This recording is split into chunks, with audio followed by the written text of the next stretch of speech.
Bonjour, comment parler de vos défauts en entretien d'embauche? Je suis Axel, créateur de jobpourmoi.fr, coach en entretien d'embauche et dans cette vidéo, je vais vous lister les 3 points à suivre pour parler de vos défauts en entretien. Mais tout d'abord, si vous souhaitez recevoir des conseils pour votre recherche d'emploi, des astuces pour décrocher plus d'entretiens ainsi qu'une liste de compétences à mentionner dans votre CV, il y a un lien dans la description, vous n'avez qu'à cliquer, saisir votre email et vous recevrez tout ce contenu gratuitement par email. Et pour ceux qui veulent aller plus loin, il y a des formations complètes pour trouver un emploi. Premier point à suivre lorsqu'on évoque un défaut, la cohérence. En effet, le choix d'un défaut se doit d'être réfléchi. Il faut présenter un défaut qui soit cohérent avec votre personnalité, le poste en question et avec le type d'entreprise. À savoir, est-ce une entreprise familiale, une PME, un grand groupe?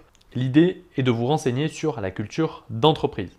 Donc attention à ne pas évoquer un défaut incompatible avec le poste à pourvoir.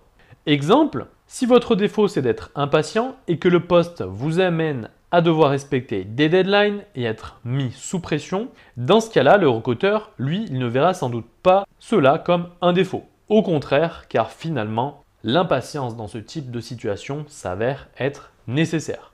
Par contre, si maintenant vous êtes au SAV, dans ce cas, le fait d'être impatient ne pourra que desservir votre candidature, car la nature du poste demande au contraire de la patience et de la compréhension dans le traitement des demandes clients. Deuxième point, la prise de conscience. C'est le cas où vous avez un défaut et vous en avez pris conscience. Cette prise de conscience peut être due en partie à des éléments externes, l'avis de vos collègues, de votre employeur. L'idée ici, c'est de montrer au recruteur que vous savez vous remettre en question.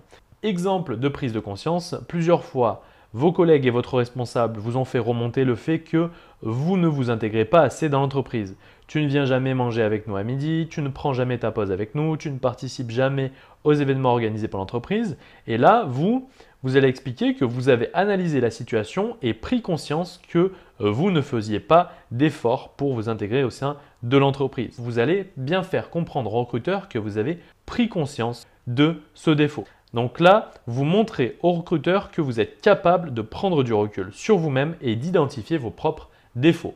Vous n'êtes pas entêté sur vous-même à penser que tous les autres ont tort, mais vous savez prendre du recul sur vous et identifier vos points faibles. Troisième point, l'axe d'amélioration. Ok, on a identifié un défaut. Maintenant, il faut comprendre que tout le monde a des défauts, c'est dans la nature humaine. L'idée ici, c'est justement d'accepter ces défauts tout en étant capable de les valoriser. Pour cela, il faut indiquer le cheminement que vous avez suivi afin de corriger ce défaut. N'hésitez pas à faire un petit avant-après. Exemple, j'ai remarqué que sur certaines missions, j'avais tendance à vouloir tout faire en cavalier seul. J'ai finalement compris que cela n'était pas productif, ni pour la cohérence du groupe, ni pour la réalisation même du projet. J'ai donc appris à partager mes connaissances, à déléguer et à intégrer mes collègues dans la réalisation d'un projet commun. Si on résume, l'idée c'est d'être cohérent dans le choix de votre défaut, de ne pas prendre un défaut incompatible avec le poste, que ce soit par rapport à votre personnalité, par rapport au poste visé ou à l'entreprise concernée. Montrez au recruteur que vous êtes capable de prendre du recul sur vous-même et d'identifier vos propres points faibles, donc de les accepter, mais aussi d'être en mesure de venir les corriger.